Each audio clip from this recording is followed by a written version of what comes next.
Pada pertemuan kali ini akan saya jelaskan tentang distribusi probabilitas diskrit. Ya, yang namanya diskrit, maka hal-hal yang mau kita hitung itu adalah hal-hal yang bersifat diskrit. Artinya barangnya utuh, bendanya utuh. Ya. Yang pertama, distribusi probabilitas diskrit. Yang pertama adalah distribusi probabilitas hipergeometri. Itu digunakan untuk menghitung probabilitas dari peristiwa yang bersifat bersyarat atau dependent, sehingga perhitungan probabilitasnya peluang X1, X2 sampai dengan XI sama dengan N1 CX1. Ini adalah kombinasi. N2 itu adalah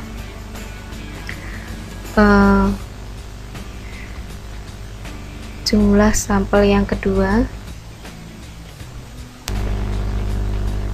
sedangkan NI adalah jumlah sampel ke I kombinasi XI dibagi N kombinasi X, dimana N-nya adalah penjumlahan dari N1, N2, N3 sampai dengan NI. X-nya pun demikian, X1, X2, XI.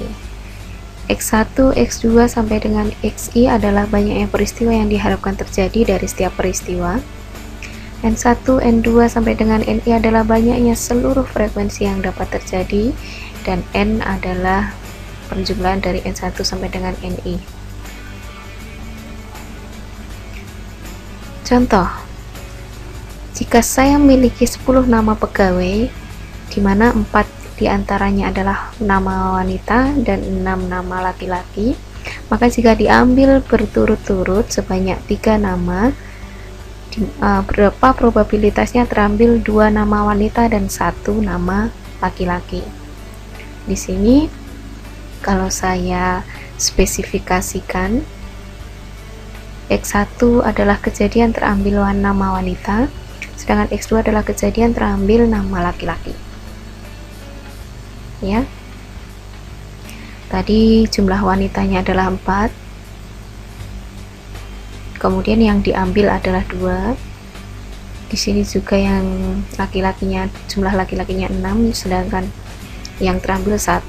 Di sini secara total 4 ditambah 6 sama dengan 3. 2 tambah 1 sama dengan 3. Ya, ini adalah jumlah populasinya, kombinasi populasinya, keseluruhannya, sehingga ketemu ini. Artinya jika itu adalah peluang bersyarat, maka peluang wanita, irisan wanita, irisan laki-laki, sehingga yang pertama adalah 4, peluangnya adalah 4/10, 3/9, 6, ini 6,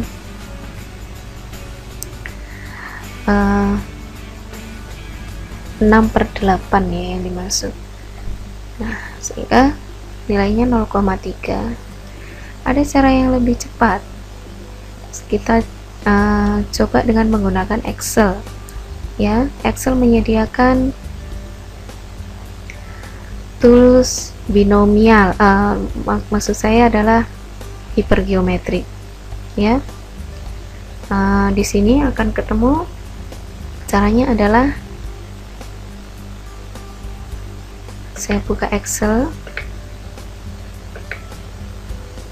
Di sini adalah worksheet Excel. Saya mau mencari nilai hipergeometriknya. Caranya adalah klik fx ini atau insert function fx. Di sini kita klik statistik, kemudian kita cari tadi distribusi apa,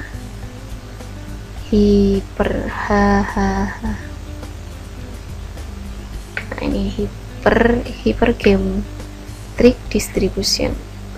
Oke. Ketemu jumlah sampelnya. Ya, jumlah sampelnya tadi untuk wanita saya butuh berapa? 2. Kemudian total sampelnya adalah untuk wanita berapa? 4. Di sini populasinya yang dibutuhkan adalah 3, yaitu 2 perempuan dan 1 laki-laki. Kemudian jumlah populasi keseluruhan itu berapa tadi? 10. Nah, sehingga ketemu 0,3. Saya oke. Maka akan ketemu 0,3. Nah,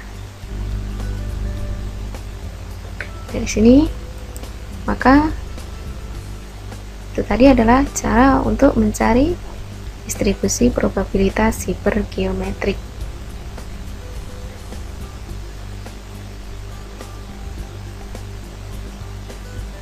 Ini adalah contoh yang lain, bisa dicoba.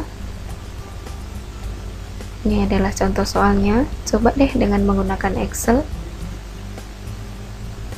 Kemudian distribusi yang berikutnya adalah distribusi probabilitas binomial.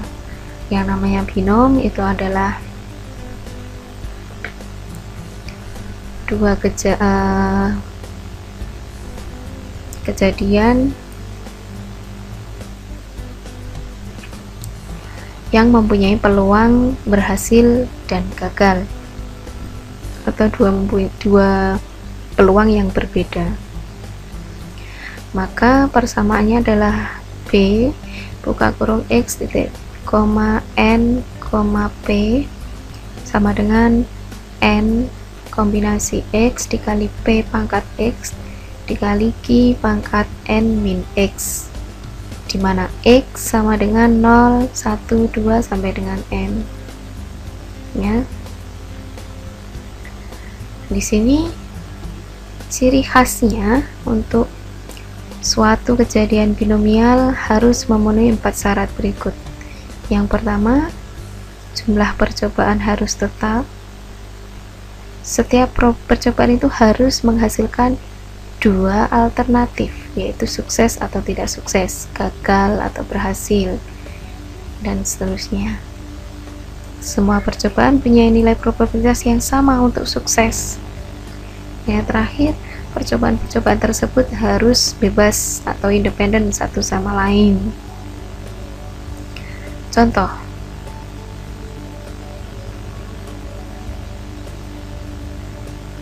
ini saya ambil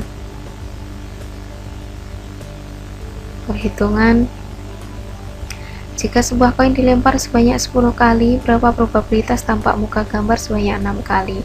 Jika X nya adalah banyaknya tampak muka gambar yaitu 6, P adalah peluang gambar itu setengah, dan P sama yang ini peluang non gambar sama dengan Q sama dengan 1 min P, 1 dikurangi setengah sama dengan setengah, sehingga di sini akan ketemu peluang 6, 10 itu adalah 10 kombinasi 6 dikali setengah pangkat 6 dikali setengah pangkat 10 min 6.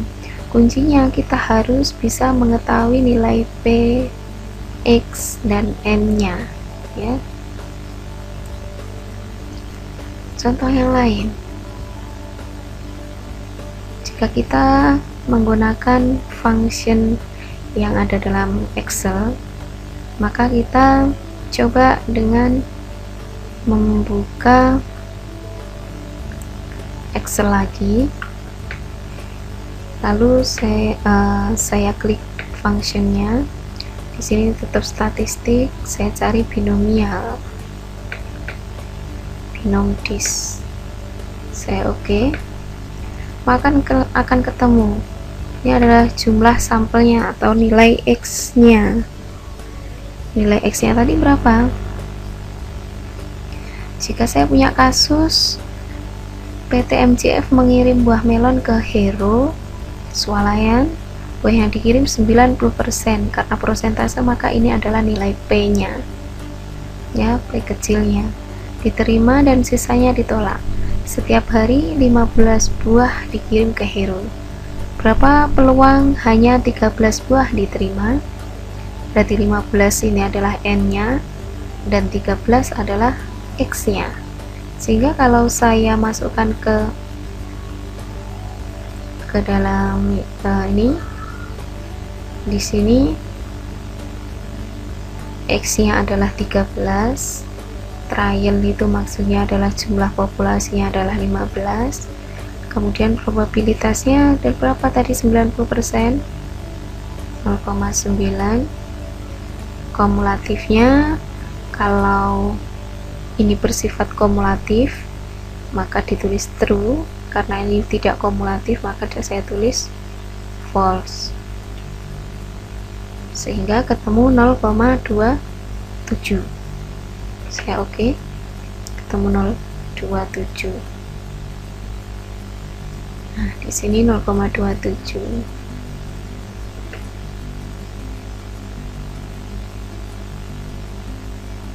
Jika menggunakan SPSS, maka coba dibuka SPSS. Di sini saya harus mendefinisikan variabel dulu. Caranya adalah variabel yang pertama saya tulis dengan X, kemudian variabel yang kedua saya tulis peluang X atau PX. Nah, saya klik transform, compute variable. Kemudian di sini target variabel yang saya maksud adalah saya mau menghitung peluang X dalam binomial.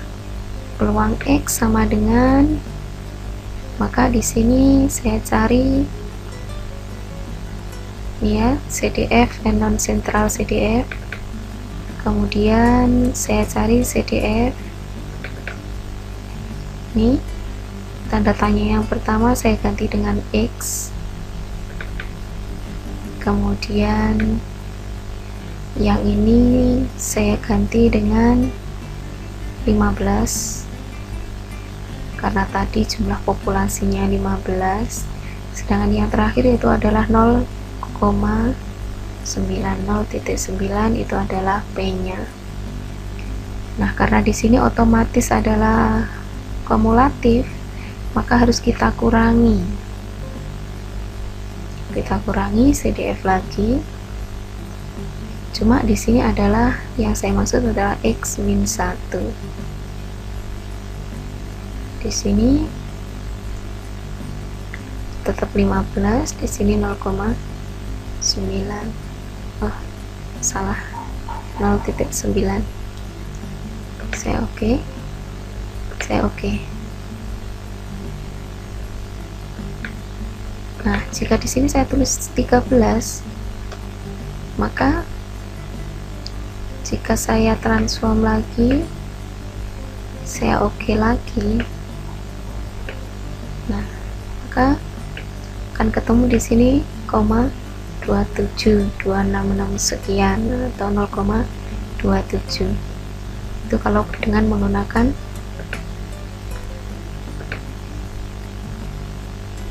SPSS.